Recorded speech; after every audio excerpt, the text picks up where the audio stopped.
Welcome everyone to our third webinar in the State Heritage Emergency Partnership Program. My name is Lori Foley and I'm Vice President of the Emergency Programs at Heritage Preservation. Today's webinar producer is Program Assistant Caitlin Lee, with technical backup provided by Jessica Unger, our Director of External Affairs.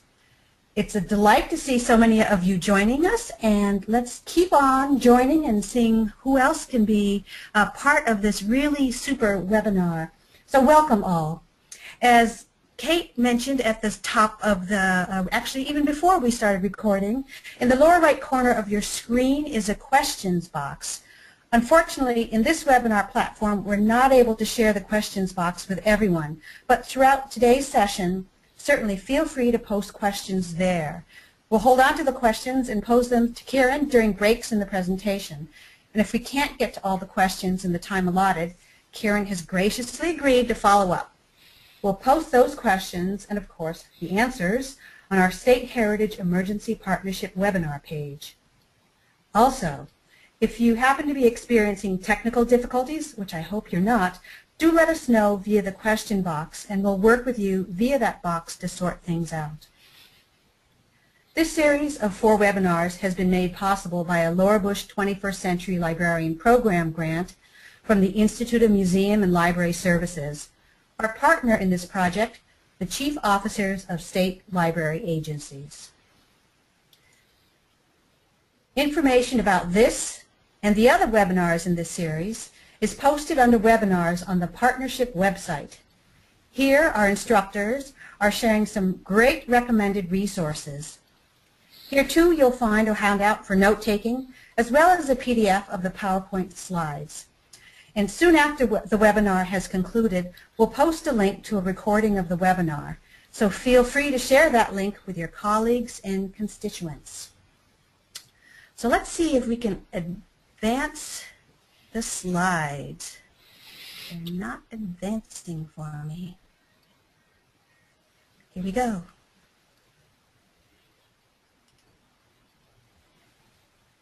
There we go.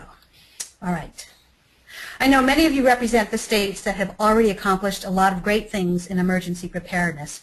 So I'd like everyone to consider sharing your achievements and even your challenges with your colleagues in other states via the partnership blog. Let's share as much knowledge and experience as we can to move emergency preparedness forward in all states. And it's never too late to sign up to receive blog posts. So the next screen right here shows us at the URL noted here. In the right-hand column, you'd scroll down to the heading Follow Blog via email. Enter your email address and click on the Follow button, then look for the confirmation email in your inbox. You'll be notified when new posts appear. You'll actually be able to read them in your inbox. And we certainly promise not to flood your inbox with irrelevant information. You won't be hearing from us every day. If you have any questions, please don't hesitate to contact us.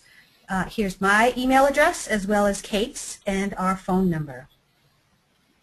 And now, I'm pleased to introduce today's instructor, Karen Donji. Karen, Preparedness Section Administrator for the Texas Division of Emergency Management, Department of Public Safety. In this role, she leads the state and federal plans, continuity of operations, plans management, and local and regional plans units. During her time at TDEM, she has restructured the agency's emergency preparedness planning teams and process, redesigned the State of Texas Emergency Management Plan, and overseen the design and near completion of the agency's new COOP plan. You can read more about Karen's remarkable achievements on the COOP Planning webinar page. So, Karen, thank you so much for joining us today. And before I hand over the controls, see who's in our audience today. So let's take a look at the first poll question that I'd like everyone to answer. It's afternoon for most of you, so it's not that challenging. I am a member of Select One, the cultural heritage community, the emergency management community, or another community entirely.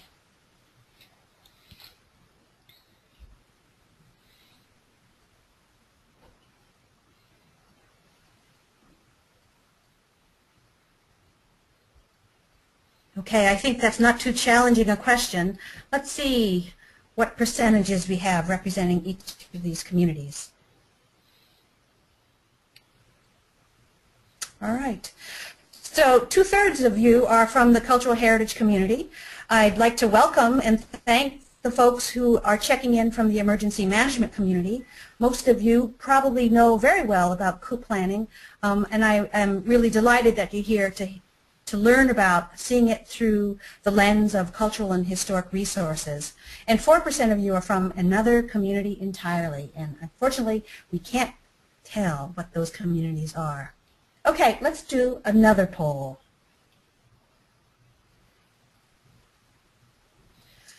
Do you have experience writing or creating a continuity plan or program? And you would know whether you had written one, definitely. So select one, yes or no.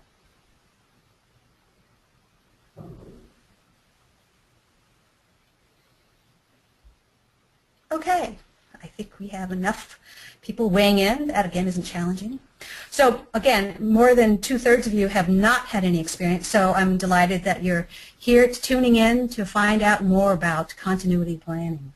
And our final question. Are you responsible for creating or managing your organization's continuity plan or program? Yes or no?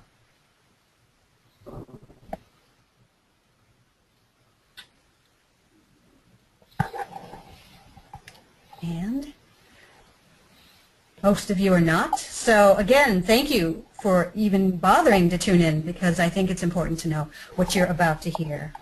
And so now, without further ado, I'd like to introduce Karen Donji. Take it away, Karen. Thanks, Lori. Can everybody hear me all right? Or Lori, maybe you can tell me you can hear me, yeah? I can hear you. Okay, great. So Lori, thanks for the introduction. I want to echo Lori in saying thank you all for joining, and also thank you guys for completing those poll questions. Using technology in this way is absolutely amazing. It's been great over the last few days, seeing how many of you are joining from all over the country. Muted. The part that we lose is the face-to-face part, where I can see your faces and shake your hand and know a little bit more about you before we get started. So knowing that little bit about you guys is great, and I'm really heartened to see how many of you guys are here who aren't directly responsible for COOP planning, but still are interested and wanting to learn more. So as Lori mentioned, my name is Karen Donji. I'll be leading you through today's presentation. Lori already covered, our main housekeeping items, but if at any point in time you have trouble hearing me or any other technical difficulties, as Lori mentioned, please do enter those in the chat box, and I will pause so we can get you all back online. So overall, Lori told you a little bit about my background. I presently work for TDEM. Before that, I worked for the New York City Office of Emergency Management for the American Red Cross, and I used to be an English teacher. So all of these things inform, I think, the presentation that I'm going to give you today. I presently do oversee the Texas Division of Emergency Management's Continuity of Operations team, but the majority of my background and experience has been in disaster and emergency management planning and response. And so sort of to segue us into this topic, I think that's a topic you all probably know a little bit more about, so I'm going to spend a little bit of time, not too much, in the very beginning, kind of using that as a framework for us to enter our conversation on continuity. So when I was thinking about the presentation, I started thinking I've got about an hour with you all. What are the best learning objectives I thought we could get out of this? And the first one I really wanted to start with was defining COOP. COOP is something that I've heard talk about for about 10 years now, ever since I really began in the field of emergency management. And it's something that I really thought that I understood very well early on. It's a very intuitive concept, but the more I delve into it, the more I realize that I had a number of misconceptions about what COOP was. So we will spend a little bit of time at first making sure we're all on the same page when we use the word COOP, that we all agree we're talking about the same thing. The next is going to be discussing a plan to plan. Since the overall goal of the presentation is to discuss disaster continuity, planning, and preparedness, before we get into a plan, we always need to have a plan to plan. Then we're going to talk about how we create our COOP plan. review our post-planning steps, and then talk about the tools and resources that are out there to get you started with your plan. So what we'll do is we'll run through these one by one, starting with what is COOP. So talking about the goal, the phases of COOP, what COOP includes, who is involved in COOP, and overall I call this the W5H, which is the who, what, when, where, why, and how. Okay, so as I mentioned, I wanted to start talking a little bit about continuity by using disaster planning, emergency planning as a counter. So when Lori gave you the information about my background, she mentioned how, I've overseen both emergency management and continuity programs. So emergency management planning is something that occurs during traditionally 4 phases: preparedness, response, mitigation, and recovery. Recently, protection has worked its way in there as there has been a realignment post 9/11 and post Katrina, where we've seen the Department of Homeland Security and the Federal Emergency Management Agency coming closer together. But traditionally, in good old emergency management, it's preparedness, response, recovery, and mitigation. These are referred to together as the emergency management life cycle. During these phases, we're focusing on how we help people and communities who've been impacted by or are being impacted by a disaster or catastrophe. I know you guys all already know this. So continuity differs because in continuity planning, we're focusing on how we can make sure our organization can continue to function if our internal operations are threatened or impacted by a disaster. So it is a fundamental look in a different direction.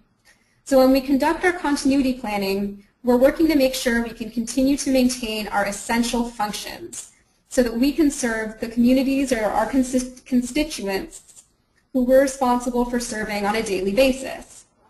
Both of these kinds of plannings differ from basic safety planning for your building, including evacuation procedures for a fire drill, for example. Both planning frameworks require us to plan to a worst-case scenario, which is a no-notice, frequently all-hazard scenario. But the important piece for our planning here is we're going to work on a framework of no notice, which is going to require us to do incident-driven planning. I say incident-driven rather than event-driven because in the emergency management continuity field, when we say incident, we're talking about something with no notice. When we say event, we're talking about a pre-planned event. So at the end of the day, continuity is helping us make sure that even if parts of our organization are damaged or destroyed, that we keep our overall organization functioning. That's our bottom line. So as I talked a little bit about what continuity is, I used the term function and functioning twice. So I want to run over some key terms. One thing that you will notice here is you're going to notice the word function appear 4 times in the term column on the left, with the exception of the 4th row where you see activities instead of functions. And these are 5 terms that we all need to be familiar with if we're going to engage in continuity planning. So first, you'll see we have National Essential Functions. National Essential Functions are NEFs. These are 8 functions that were identified in the National Security Presidential Directive 51 and Homeland Security Presidential Directive 20. These are functions that must be supported through continuity capabilities as they're necessary to lead and sustain the nation. So I've got the list in front of me here. These include things like defend the Constitution, protect against threats to the homeland, or protect and stabilize the nation's economy. These are things occurring at the federal level that the federal government is doing to help make sure that we as a country essentially are safe. I now want to flip down to the bottom definition, or the bottom term in the list, which is a state, territorial, or tribal essential function. So these are, as it says here, the responsibilities or the overarching responsibilities of non-federal entities such as states, territories, tribes, local governments during and following a crisis that ensure the well-being of our communities. So these STTEFs, the state, territorial, tribal essential functions, map to the national essential functions. The key difference, I would say, is that the national essential functions are looking big picture and they're looking externally. They're looking to defend the country. They're looking to defend the Constitution. They're protecting against these threats. They're stabilizing our economy. Whereas these STTEFs are focusing on law and order, emergency services, visible leadership. They're much more focused on people and much less focused on frameworks to keep our country going. Next, we have primary mission essential functions. Now, this is an interesting one. In the technical FEMA written guidance, it states that these are mission essential functions that support national essential functions. It states that these are predefined and that they are federal government functions, that there is no equivalent for non-federal entities. However, in speaking to representatives of FEMA, they've said, well, actually PMEFs can be used at the state level or at other levels as long as a mission is supporting, in broad brushstrokes, a national essential function. So I share that with you with a caveat of, if you look at the official written guidance, it's going to say don't use them, but you may be able to do so. Next, you have mission essential functions.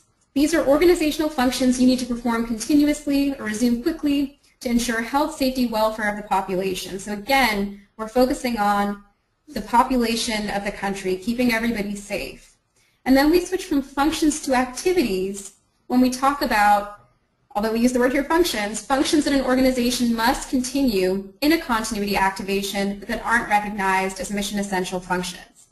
So when I looked at this list and I thought about the community that we have here today, I thought to myself, if I were a cultural institution, I might very well be listening to me speak and think, well, it doesn't really sound like Kieran is presenting anything that I can use. Can I say that preservation of a historical society, it must be resumed quickly to ensure the health of the population or the safety of the population? And this is something that we struggle with even in public safety and emergency management agencies as well. There are many things that are essential to our mission, but that don't necessarily fall into one of these terminology categories. So part of my reason for sharing with you the flexibility that FEMA has offered us on the primary mission essential functions is to say, I want to make sure that everyone understands the terms and understands how they are used at a national level, but I would offer you the option of following them in a way that works for your organization. You see the term mission essential function. If you have an agency and you want to plan, or an organization, and you want to plan for your continuity of operations, don't worry too much about what exactly it says in writing. Think about your mission essential functions, get them on paper, and then figure out your essential supporting activities, and that will support a robust COOP plan for you and for your response.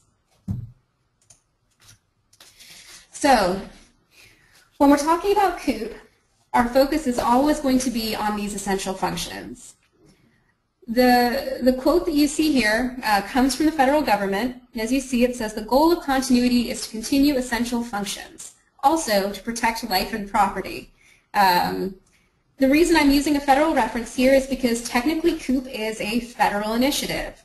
Yesterday, I was actually in a COOP training class for exercises. The state is about to roll out a statewide exercise program, and we're sharing with people from throughout the state how best to do this. And as we were in this, we sort of came up with a conversation, what's the difference between business continuity planning, or BCP, which is the term often used in the private sector, and continuity of operation planning. So unsurprisingly, you have a group of government individuals in a room, and it's not surprising that we might feel that the government provided option is the better option.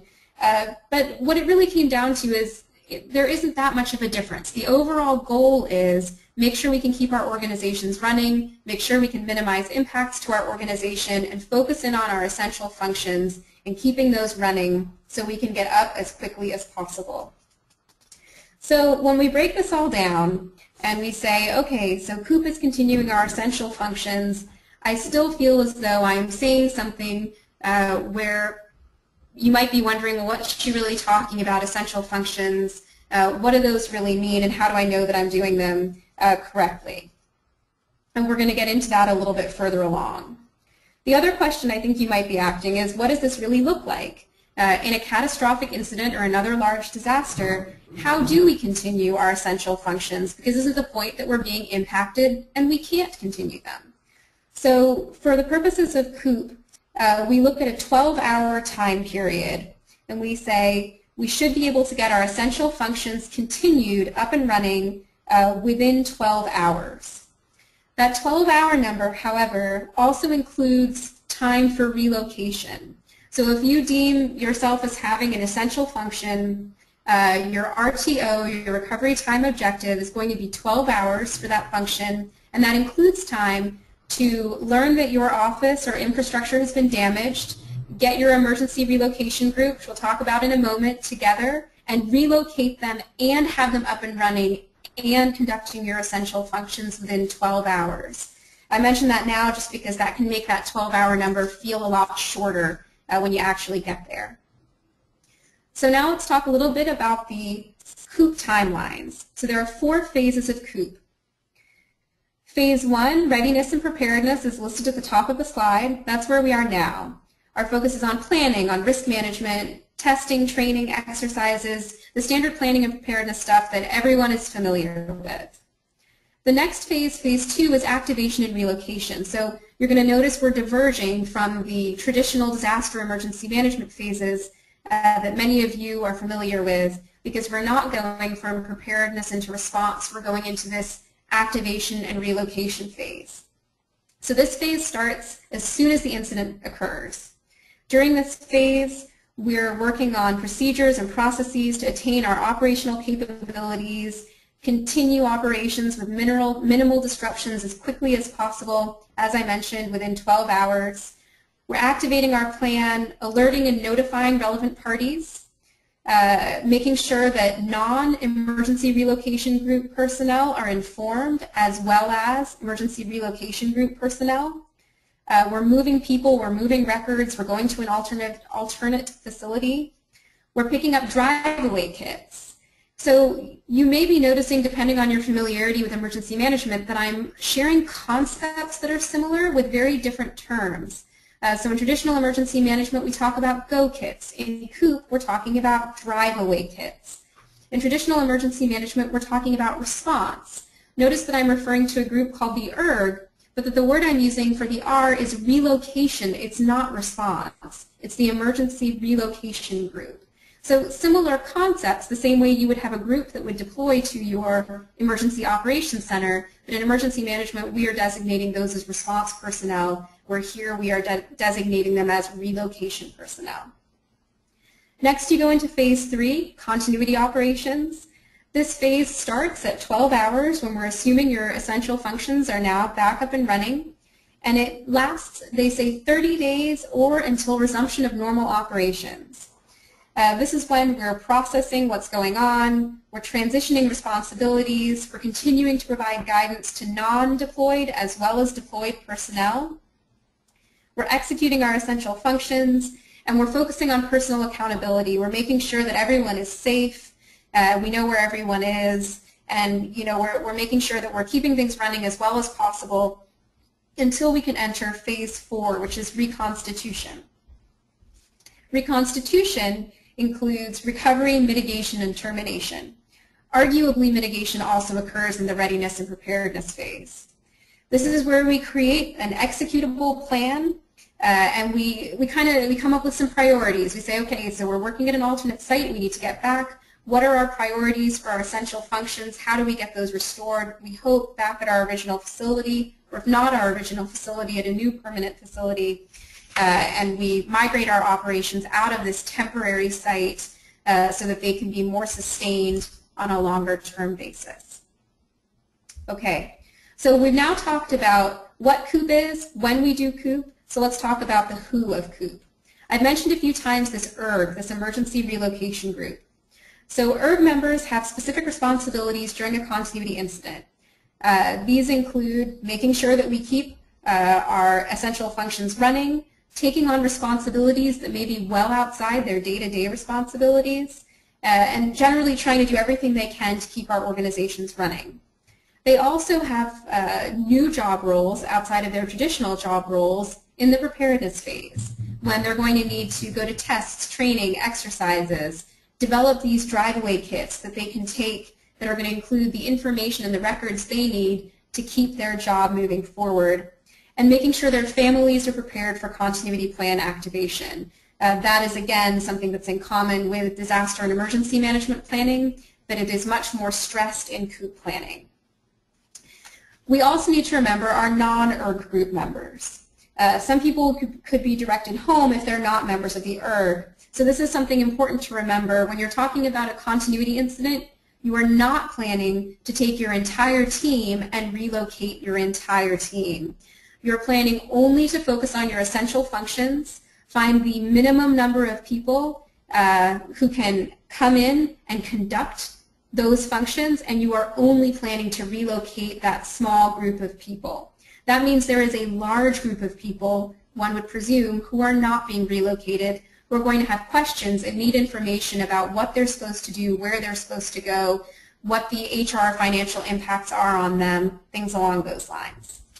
Not mentioned here, but very important, are also senior leadership. They help make sure you have a good program in place, and your elected officials who ultimately are responsible for essential emergency services being conducted during an incident. Okay, so we've gone through the what, when, who, let's go to the where. So we've talked about how during continuity of operations our workplace is going to be impacted, operations may need to be relocated. So sometimes we're going to need to go to an alternate site, and sometimes we're going to stay at home. If we have telecommuting policies in place, you can prepare your team both to work at home and prepare for them to work away. Finally, for our W5H, we've got the why it matters. Ultimately, the bottom line is we're mitigating risk.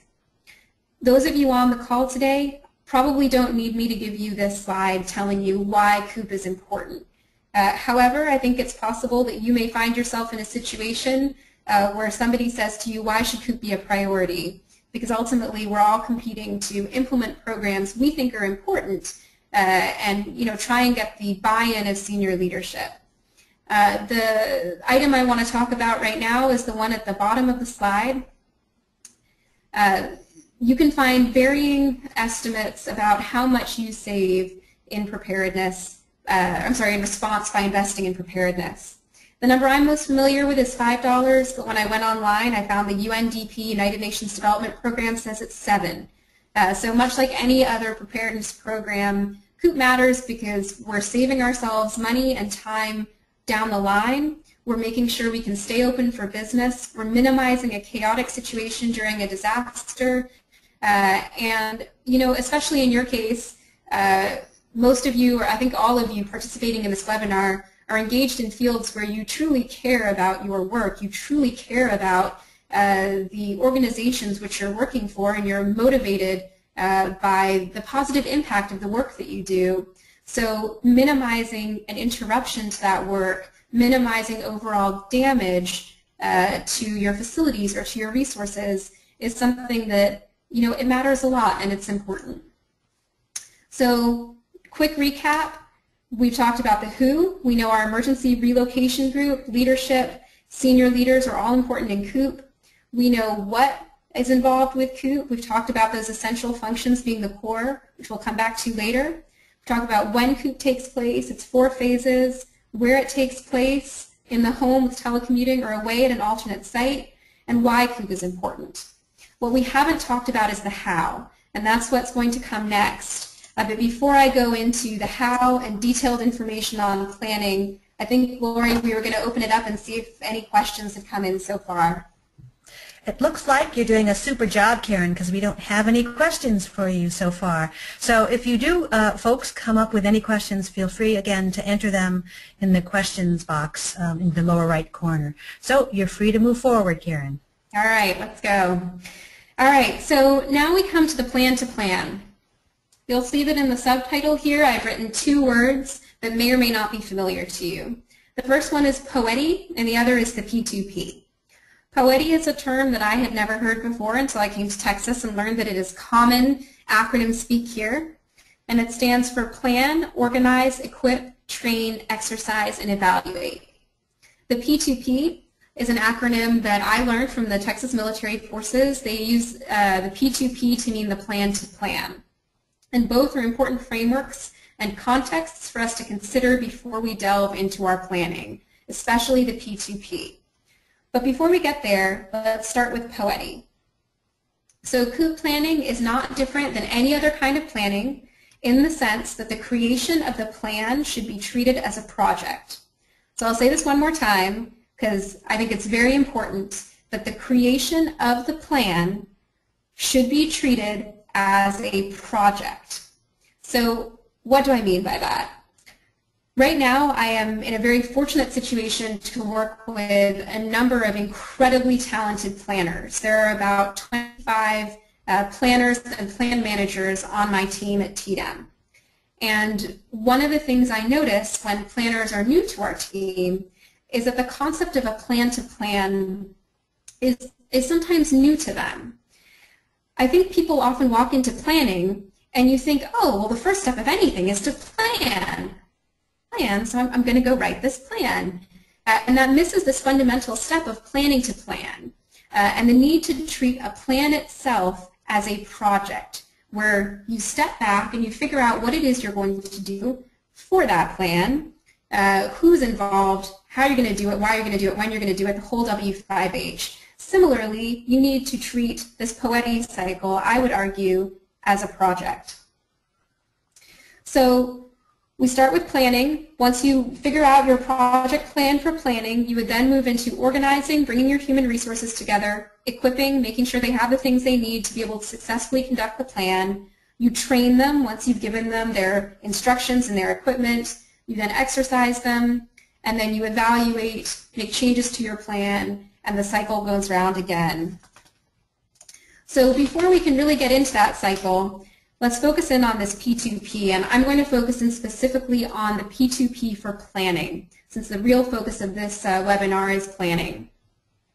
So when you're embarking upon the creation of a COOP plan, I would highly suggest that you create a project plan. I mentioned the W5H. I've listed it again here. You can find a lot of great information from PMI, the Project Management Institute.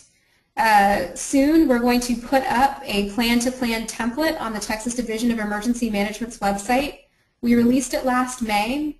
It's designed for emergency management planning. It is not designed for COOP planning, but it could very quickly and easily be modified for COOP planning, and it gives you a simple, quick, and easy project management template. When you look at it, if you're familiar with PMI's guidelines and standards, you will notice that it deviates in certain instances from traditional Project Management Institute guidance. I'm a project management professional, a PMP. The way that they do planning is superb, but if you have not had a significant amount of their training, sometimes it can be quite difficult and complex, I think, to follow the many steps that they're requiring. So we have simplified that and applied it to emergency management. But ultimately, if you follow those 5 steps, and you document them on paper, you'll come up with a great plan to plan. So the first one is the who. Who do you need to bring together specifically when you're planning for COOP? First, you would start by appointing a continuity program manager. So this is the person who coordinates, they manage all the COOP activities that are going to take place to help you make sure you can continue those essential functions during an incident. Depending on the size of your organization, you may also wish to have a continuity planner. At TDEM, we are lucky enough to have 1 program manager and 3 continuity planners, but we are planning for an organization of many, many thousands of people. If your organization is smaller, you may very well find that the program manager and the planner are 1 person, and that's just fine. The role of the planner, which can be subsumed by the program manager, is standard planner stuff, overseeing the plan development, coordinating with the planning team. So you need your planning team. That's one thing that really can't be done in a vacuum, and it shouldn't be done as a team of 1. In your continuity planning team, you bring in key stakeholders from involved departments. So those are departments that may have essential functions, those mission essential functions. You want to bring in IT. If you're planning to potentially relocate, you need to know what systems are in place that might need to be migrated, what systems are in place that may be damaged and recoverable or unrecoverable, where are backups stored, things of those nature. HR. So I mentioned earlier that some members of your team will be on this relocation group, and some you may need to send home because your COOP plan is not a plan to relocate your entire organization. Making sure that you bring in HR now and you address questions with them now along the lines of, if there's a COOP incident and our organization of 40 people is impacted and we relocate 10 to an alternate site, we tell 30 to go home, what will those 30 be paid?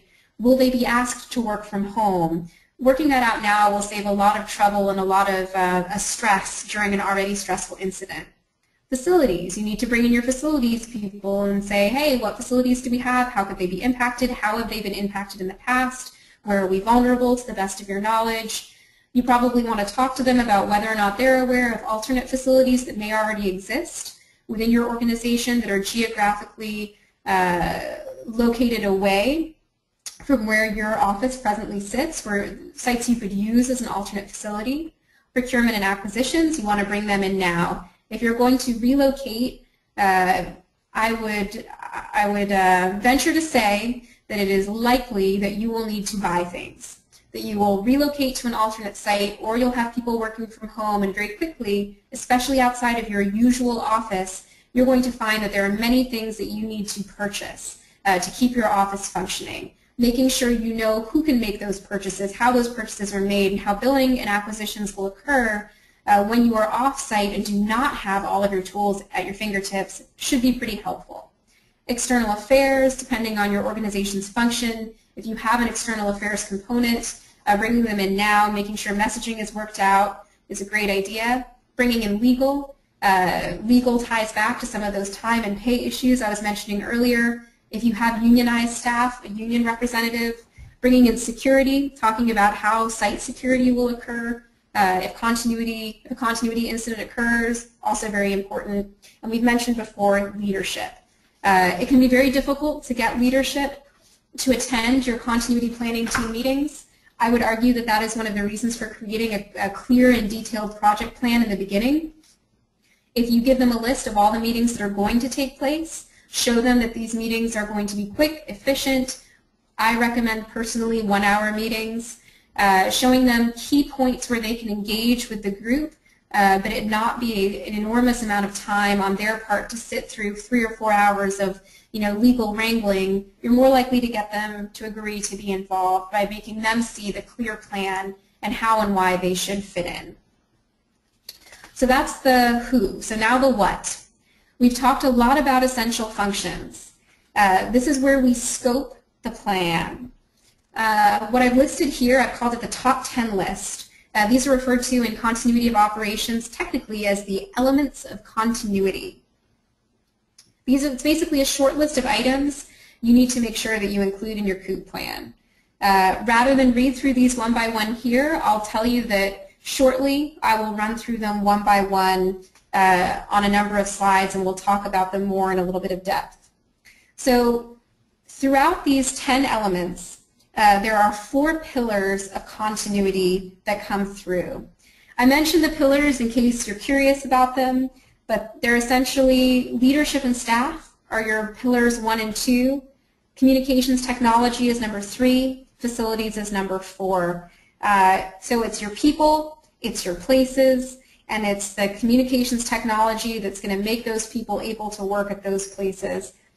Those are the pillars of continuity. But what you see here in this top 10 list, I think, is a little more detail on what you really need to make those 4 pillars come to life. So now you've got a scope, you've got a planning team, so you need to figure out when, where, and how to unite the people with the work. So you should develop a timeline. I'm a big fan of Gantt charts. I'm a big fan of using free open source software. You can find a lot of good stuff online. Basecamp, Trello are 2 online tools that you can get free trials for, or you can have limited functionality and still use.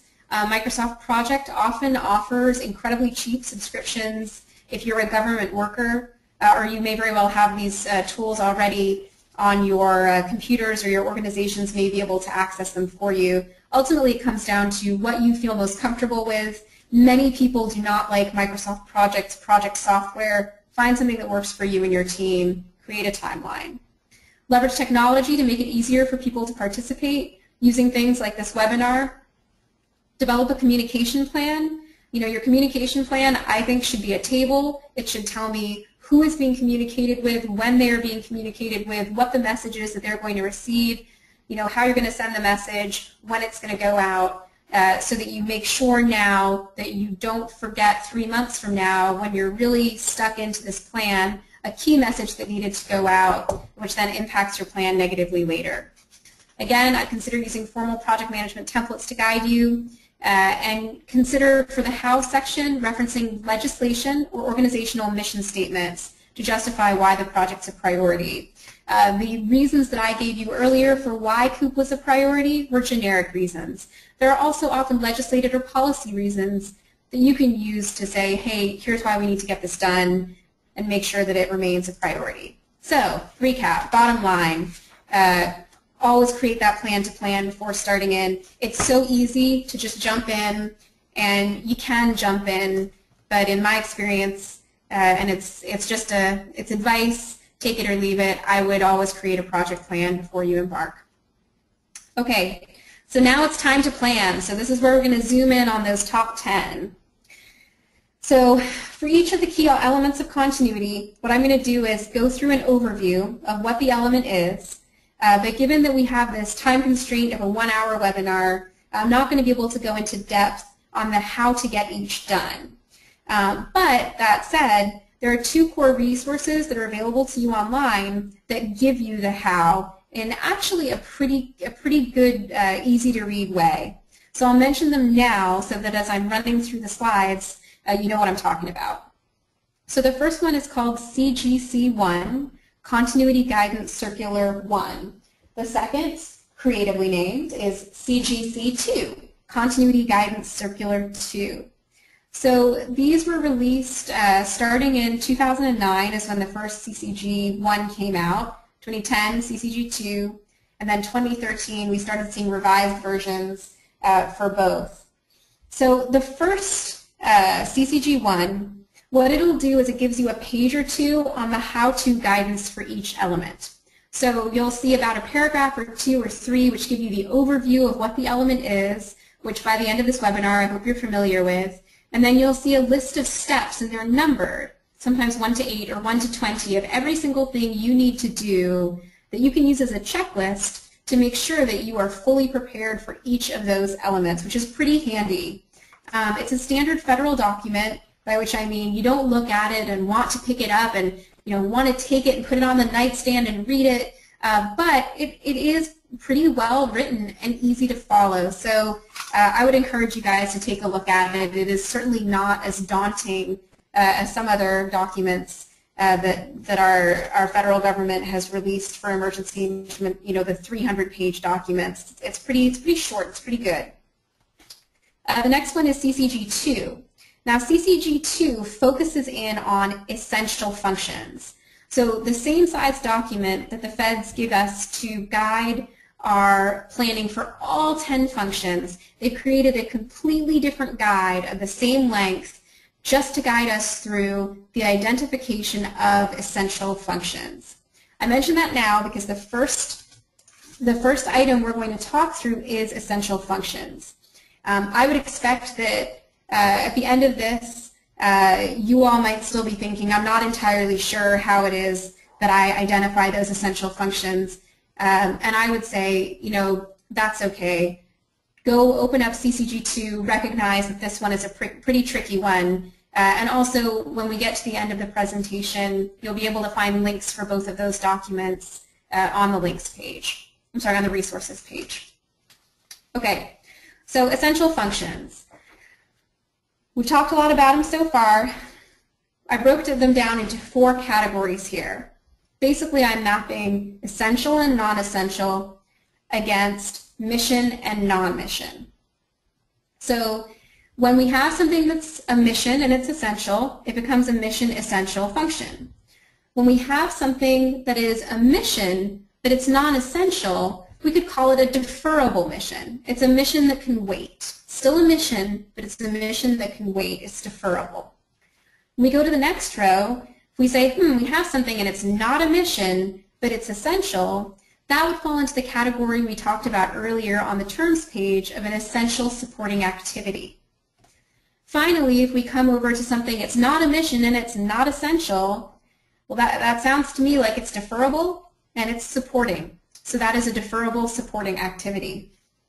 So I'll give an example. I thought about a police department. So if you think about a police department, it's something that everyone on this call is probably quite familiar with, and a mission essential function could be something I'm thinking like respond to emergency 911 calls, protect members of the public. I think we would all agree that's an essential mission for a police department, regardless of the police department. So a non-mission but essential supporting activity could be something like maintain police vehicles and ensure they are ready to respond. Having a police vehicle is not a mission. You would never see a police department that said, protect, serve, and maintain police vehicles. But if we don't have those police vehicles, we have no ability to actually execute our mission essential function. So it's non-mission, but it is essential. That means that is something we need to plan to continue during continuity operations. Now let's go to the right-hand column of the table. So a deferrable mission could be something like lead trainings or create a VIP program, create a volunteers in police program. It's engage with the community, bring the community in, make policing a community function. Now, if we're dealing with a major incident that takes the local police department down, is it a core mission? Perhaps. Is it deferrable? I would argue yes. Now, if we come down into non-mission, non-essential, that could be something like provide financial planning guidance for police officers. It's something important, it's something that should be done, but it's not part of the mission, and it's non-essential. It could be disrupted for a week or two. If retirement planning guidance is not offered, we're still going to be able to keep moving forward and keep our police department running. So really, what we're looking at here is we're looking at things that are both important and urgent. Those are terms that I think everyone can access pretty easily. And if you're facilitating conversations and you're trying to get your head around what really do I need to plan for, it should be something your organization does that is important and urgent. So if you are managing a library and you know that if you do not operate a system to keep your books at a certain temperature or your resources at a certain temperature, that they're going to mold and they will forever be destroyed. That would be urgent and for your mission arguably important. So if you then think to yourself, oh, but we have reading rooms where the kids come and they get to pore over these library books, well, that could certainly be important, but maybe not urgent. So if you frame it in that way, it will hopefully drive you towards what is essential for your organization. And again, this is where my advice would be, don't focus too much on the official policy definitions of mission essential, primary mission essential, national essential, state essential. Figure out what it is you need to get done for your organization. Otherwise, you may end up finding that you are planning for very little and your COOP plan doesn't really accomplish what it is you would like it to accomplish.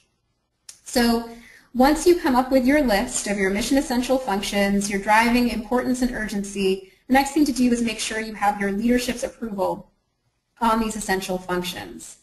You'll conduct a business process analysis on each of these mission essential functions. So that's basically where you analyze everything you need to make that mission essential function happen. So earlier we had talked about the mission being, respond to 911 calls, but police vehicles being needed to help us respond to those 911 calls. The business process analysis basically asks those questions. It says what staff are needed to do this, what technology are needed to do this, what software is needed or products or information is needed to conduct this mission essential function. You can kind of think of it like inputs. Next, you conduct a business impact analysis. So you look at the mission essential function and you say, okay, what threats could occur that could impact it? How likely are they? How susceptible is the function? What are potential impacts? This helps you create a risk value or a risk score, which you can use when you're trying to mitigate risk.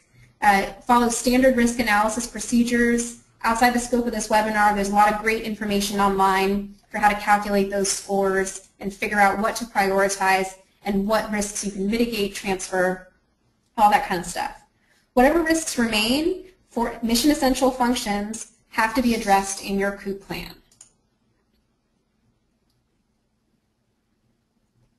Okay, so next we have orders and delegations.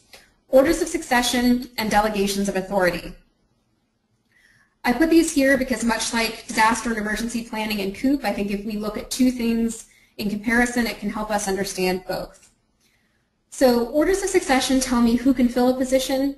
A delegation of authority tells me what that person can do. So the standard example is, if the head of your organization isn't available, we all would presume it's likely that the deputy head, or the assistant head, would succeed. He or she would fill the position traditionally taken by the department head.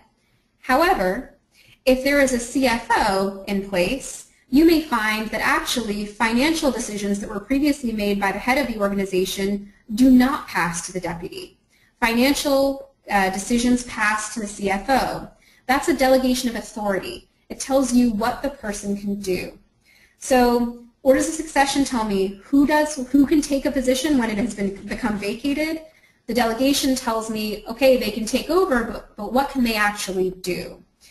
When you're creating an order of succession, this is where you think about the conditions under which succession will take place. Make sure you have a method of notification, limitations on authorities. Something that we were talking about earlier today were triggers. At what point in time does someone take over? How many hours do you wait to not hear from a senior leader during an emergency before it is decided that the next person takes over? I would argue that's something that it's good to put in place now. Many people might not be inclined to seize charge of their organization unless something is written in place that says, if a crisis occurs and you are unable to contact the head of the organization within X number of minutes or hours, authority will automatically pass to this person until contact can be made again with the senior leader. For delegations of authority, don't forget things like contracting, purchasing, HR decisions like hiring and firing, key policy decisions. At the end of the day, we always have to remember in COOP we have to plan for our resources not to be able to deploy, for them not to be there. So that means we have to plan for everyone all the way top to bottom and make sure that we have backups in place. So next, we look at continuity facilities. We look at alternate sites. When you're looking at your alternate sites, think about facilities, mobile offices, warehouses. Consider your hazards and use that to drive locations. If you're in a flood zone, make sure that the alternate facility is not at risk of the same flood. Don't pick another alternate facility in a flood zone. Depending on the nature of the hazard, you may wish to be very close to your current facility or further afield. Remember that if you are choosing a location that's further afield, you may need to have parking. That's something that I've often seen us run into trouble with COOP, is we find a location but there's nowhere for people to park. You have to find a way, obviously, for people to park. You may need to find housing for people if you are choosing a location that's far away. Space considerations. The minimum is 75 square foot per person. The preferred is 110, and that includes all space, workspace, utilities, breakout rooms, meeting rooms, storage, all that good stuff. There's telecommuting as well as an option. If you'd like to use telecommuting, which I personally think is a great idea, make sure your staff have the technical capabilities now and that your organization has the policies needed to govern telework. Next, we have communications. So we talked about this before. Think about the systems you need or use on a daily basis. Start from there. Make sure you have procedures in place to use those either at your alternate sites or while telecommuting, excuse me. Next, we have essential records management. So there are two types of essential records: emergency operating records and rights and interest records. So the former basically give your ERG, your emergency relocation group, the guidance they need to operate in a continuity situation. It's what they're going to pick up. It's their plans. It's their SOGs. It's orders of succession, delegation of authority. the continuity plan. They pick these up and they say, okay, great, we know how to do COOP. Let's make it happen. The rights and interest records support them as employees. These are things like personnel records, payroll records, vendor agreements, MOUs, records that help you carry out legal financial activities. You have to make sure you have both and that both are going to be available to you during a continuity situation. That is quite a charge. That is a lot of work to maintain and make sure that all those records are in place and appropriately backed up. You may want to have a vital records manager if your staffing allows, and that vital records manager would then in turn make sure that procedures are in place to ensure vital data on systems is current and maintain information on multiple systems. Next, human resources. We've talked a lot about this ERG, this emergency relocation group. You have to make sure that people are trained in their responsibilities as an ERG. You should notify them in writing in advance of an incident. Make sure that you have backups for each position and cross-train. We talked about this before. You have to make sure that your ERG members have plans to care for their family during a disaster. Earlier this week, I'm not sure if any of you all attended the International Association of Emergency Managers Conference, but it's taking place right now in San Antonio. And I attended a presentation of a gentleman who had gone and volunteered after the recent typhoon in the Philippines. And he said it was something like at the local police department of 180 some local police officers, only 140 were accounted for after the disaster and the days following the disaster. And that the head of the police chief had said, you know, I'm not surprised. They've lost their houses, they don't have roofs, their children don't have food to eat, their wives and mothers are injured, they can't come to work. They physically can't report in. So making sure that as best as possible, your employees are not in that situation, that they have created a plan to make sure there's food, there's an alternate place for their family to go, there's someone who can care for them, will help you make sure that then your staff can come in and support the organization. This is where you probably want to make sure that they have Go kits or offer them training on their Go kit. The Go kit being different from the drive-away kit, where the drive-away kit would include some of those vital records that we talked about, the essential records a moment ago. Also remember, as we mentioned before, not everyone will relocate with the ERG. Make sure that you have plans for how to support those members of your team.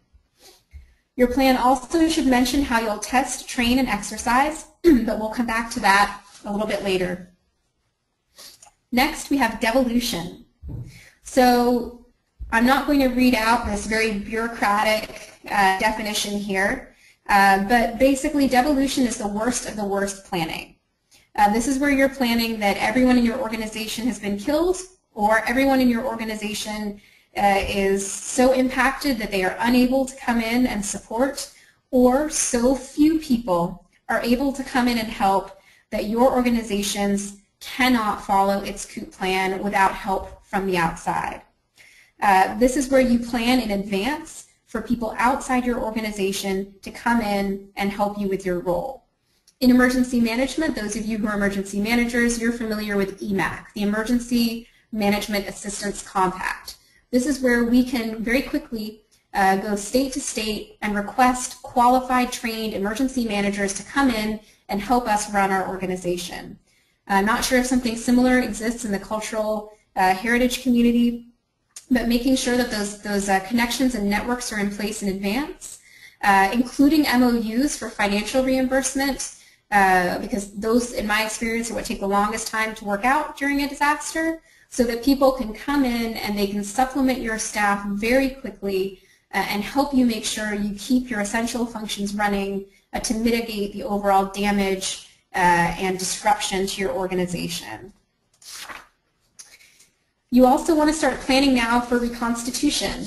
I was working for New York City OEM in 2011 in our logistics group, and we deployed our stockpile, our emergency stockpile, right before Hurricane Sandy hit.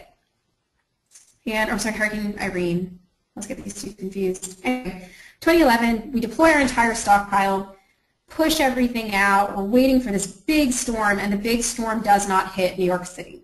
And we end up with all of our stockpiles out in the schools. It's Thursday afternoon, and guess what? Now school's going to start on Monday, and we have to reconstitute our entire stockpile and get everything back.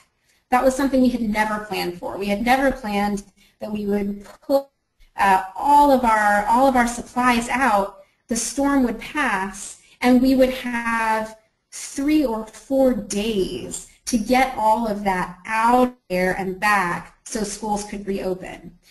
Certainly we had a basic reverse logistics plan, and we got it done, but it was a challenge. So thinking now how it is that you will work to get people back, how you will notify them, how you'll supervise, how you'll verify that systems are ready and operational, all that kind of stuff will help you a lot. And when you're done, you're going to have a plan, and your plan is probably going to look very different from how you originally anticipated it looking. Okay, that's standard. That's every plan you'll ever write. What you need to do to make sure that that plan is useful is standard plan.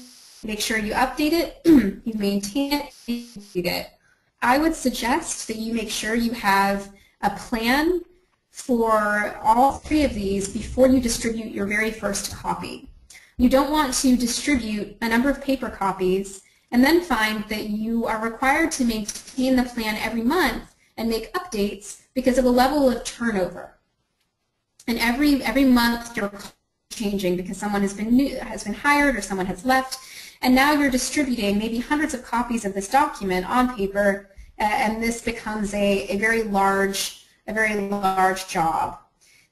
So I would recommend thinking about these things in advance, and also thinking about the fact that we're all at work, depending on how busy our schedules are, from maybe 1/3 to 1/2 of the day, which means that half to the majority of the day we are not at work. So those paper and desks may do us very little good.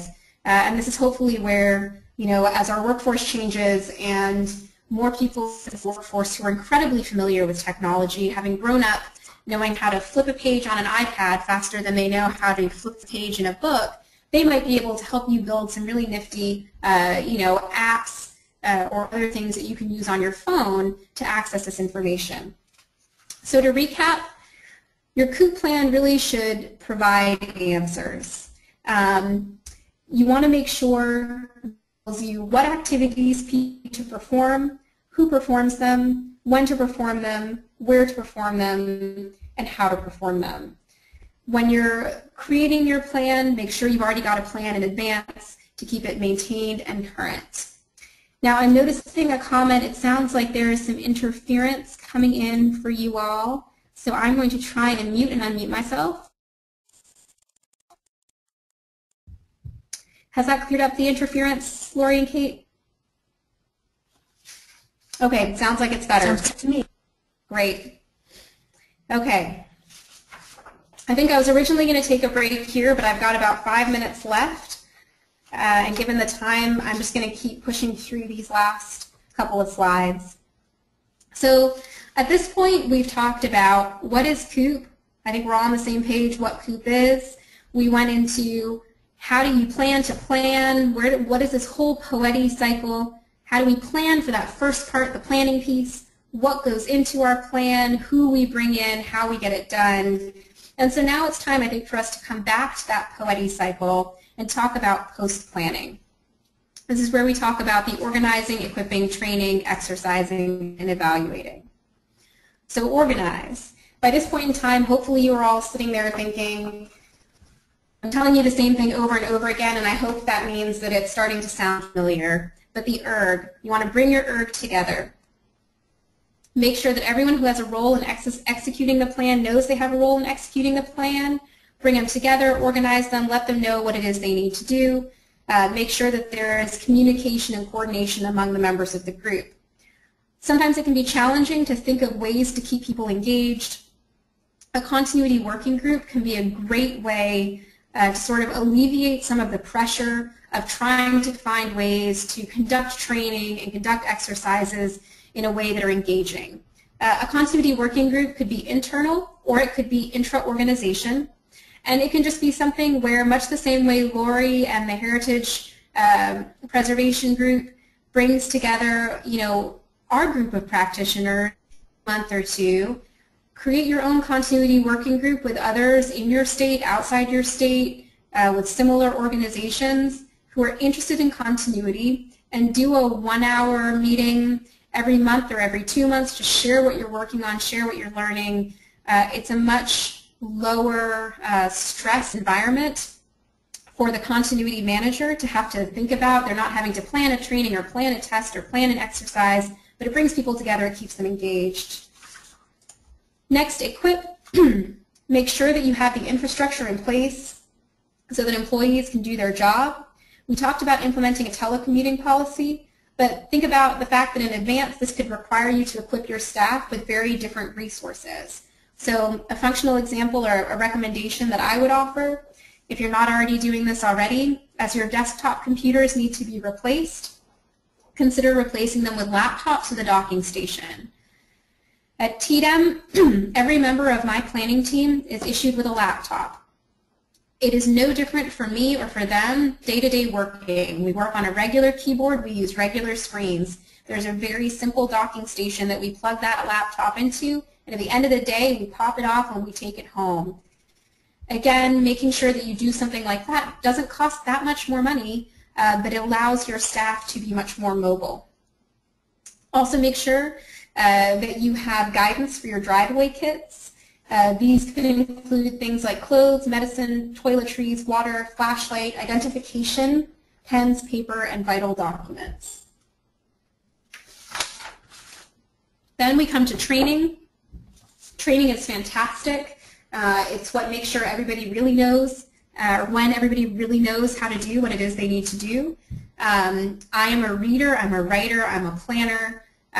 For me, I can pick up a document and I can enjoy reading that document, no matter usually how dry it is, unless it's hundreds of pages, and I sometimes get a little stuck. But training appeals to everybody. There are 4 kinds of training that are recommended by the feds: individual, team, refresher, cross. Ultimately, it's going to depend on the size of your organization how much of this training you can provide, but the feds have a lot of good training online. We'll talk about that in a moment that you can sort of leverage. Then there's testing and exercises. Standard stuff, we remember we test systems, we exercise people. Make sure that you develop corrective action plans. With your corrective action plan, don't forget to include the problem that arises after your test or your exercise, a solution, and assign someone to complete that solution. I would say go one step further, give them a deadline, and potentially give them milestones for making sure that they get this specific action done by this specific time. And the COOP program manager is probably the one who needs to follow up with that tasked individual to make the change. Your exercises should be on a variety of hazards because different hazards are going to affect different essential functions in different ways. And what else? Tests. System tests are recommended to be run once a year, but it's recommended that alert and notification procedures are tested monthly. I talked a little bit before about human resources and turnover. The reason that it's recommended you test your alert and notification procedures monthly is due to the rate at which most or many organizations experience turnover. So moving forward, this is where hopefully you're ready and you're looking for more resources, more templates that you can use. So what I'm giving you here are a list of references and resources. These are all federal references and resources. Again, that's because my background is in government. These are the resources that I have used, the resources I'm familiar with, and they represent the information and the knowledge that I have learned from and which ultimately I have been sharing with you in this presentation. The first one is FEMA's independent study link. Most people are aware of 546 and 547, which are 2 standard FEMA continuity courses. The reason I didn't provide those links here is FEMA has recently created a number of very good continuity trainings that most people are not aware of. So if you click in, if you click that link, And on the bottom, or sorry, the top right side, you'll see find a course, and you enter the word continuity. I think you'll see about 14 different courses. I'm looking at it right now. Maybe it's 13 different courses.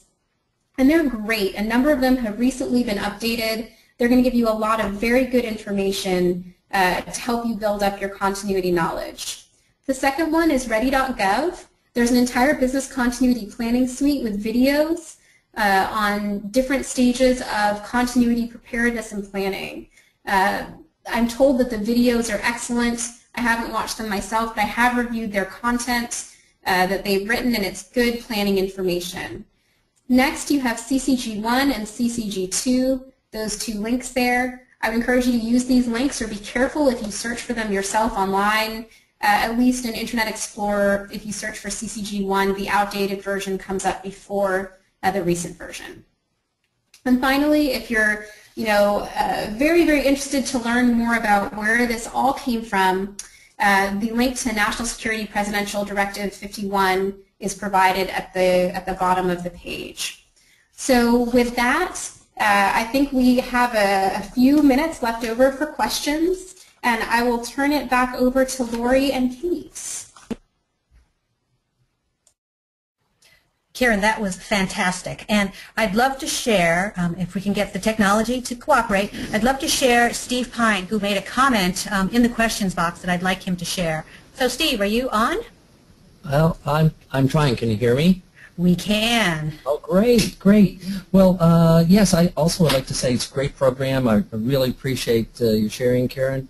And that I'd just like to add another strategy that, although it may not be viable for everyone, it gives us here in Houston a tremendous amount of support and hopefully confidence to be able to get through an event if something that large had ever occurred.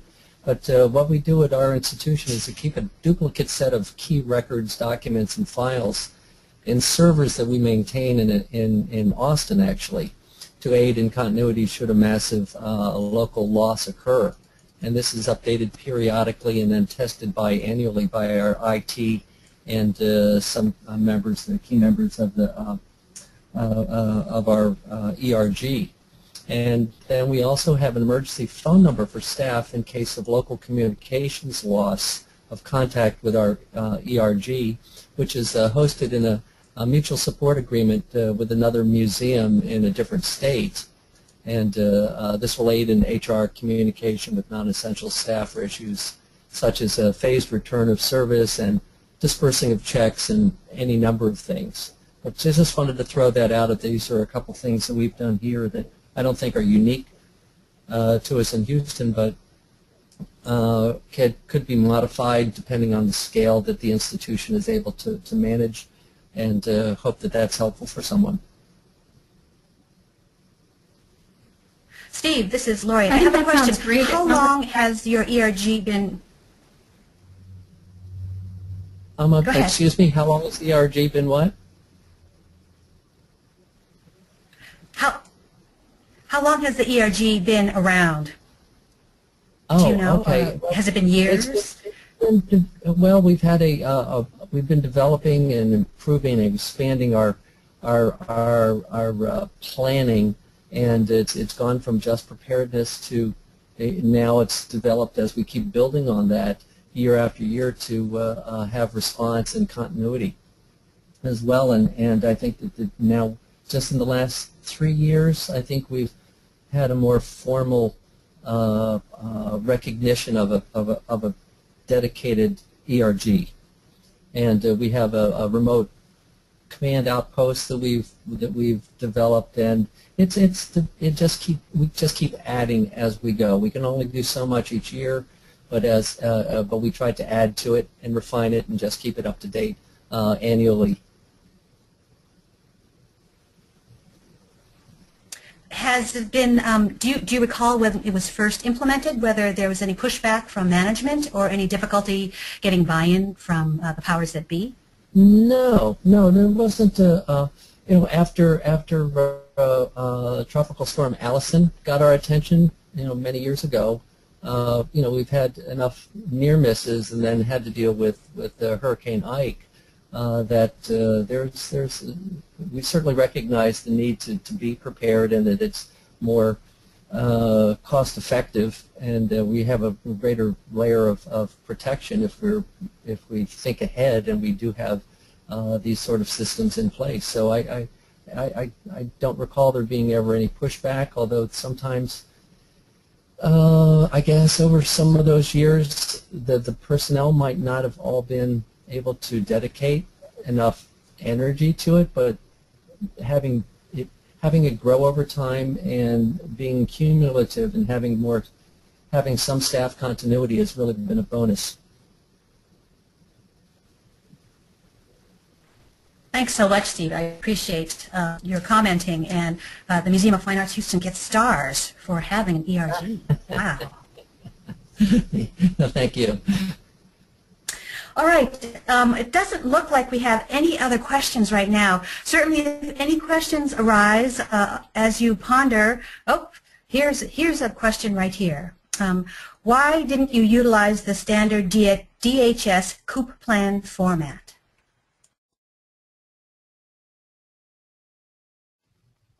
Kieran, I'm unmuted. Sorry, my technology is causing me some problems. Sure. So it was, why didn't I follow the standard DHS COOP plan format?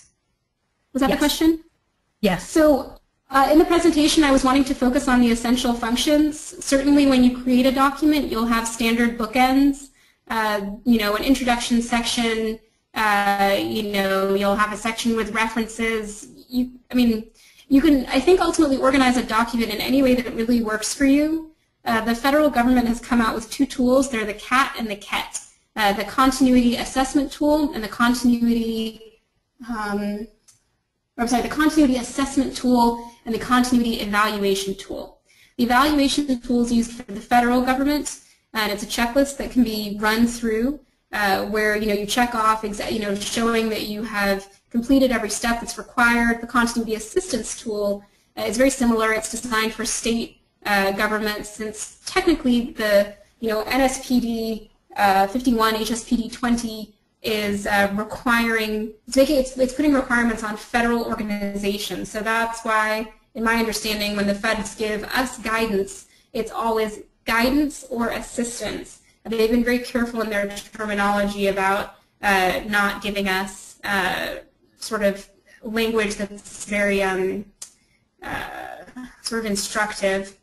So I think in my presentation I was just sort of hoping to, in an hour, cover what I thought were the fundamental planning concepts in COOP.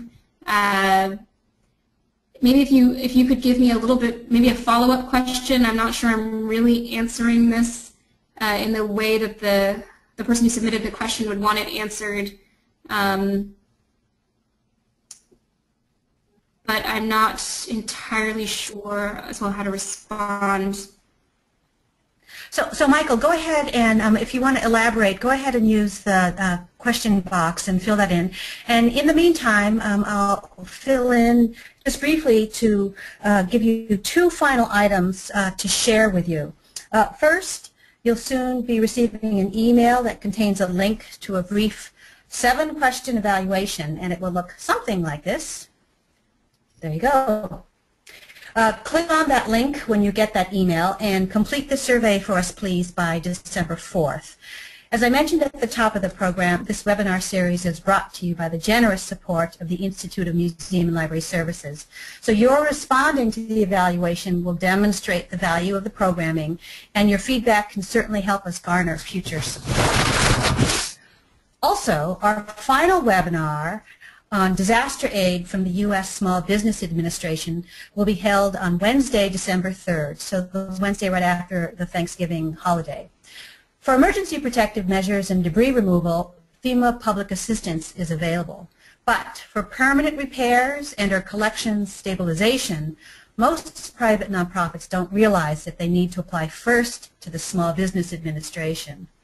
Only after the SBA declines the loan application, or when the damages exceed the amount of the loan, may a private nonprofit then apply to FEMA for further assistance. The two agencies operate on different schedules and have different application requirements, so it's important to know what to expect from both. Back in June, we presented a webinar on FEMA public assistance. The webinar archive is available on the same website. The December 3rd webinar will discuss the SBA loan process. So let's see. Okay. Michael has responded. Karen, do you see his comment? We are utilizing the non-federal Word doc format in order to pass any type of critique. Very cumbersome, but officially sanctioned by the feds. Okay, so I'd be happy to talk to you more about this offline, Michael, if you'd like, but here in Texas, we did not use a standard federal Word template. I think this comes back to my starting off as an English teacher. I didn't, how to say this, I tend to find that the way we convey information has a humongous, enormous impact on whether or not people act correctly during an incident. So when Lori mentioned in the beginning of the call that I reworked the entire state's emergency management plan in Texas, that's why.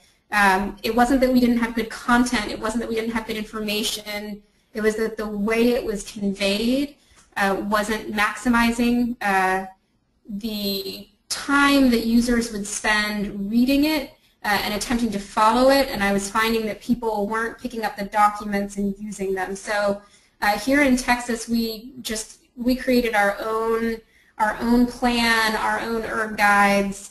I brought in a technical SME and actually created a new unit around him, a plans management unit. And we created documentation standards, which I can share with you. I don't know if they would be useful or helpful, to completely change the look and feel of how we deliver information. And we've found that it's been worth, I guess for us at least, it's been worth the extra trouble of reorganizing all of our documents because we find that we have such a better, much more positive user response to these documents that just simple things like how we line up a page can make a big impact on how many times the eye has to look away and look back and how long it's going to take before we lose someone's attention span and they just close the document and they're done reading. So the officially sanctioned documents I think are a great starting point. And we try and use those and then sort of see what we can do to improve upon them. So it ends up the look and feel is different, but the information remains the same. And then we use those cat tools to make sure we put everything in there.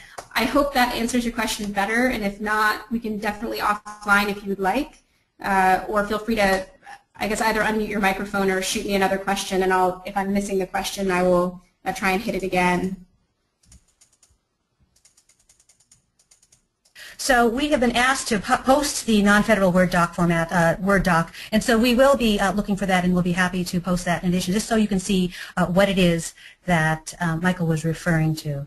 And I think it's great, Karen, that as an English teacher, you've been thinking all along about how the delivery and how people actually absorb information. That's fabulous.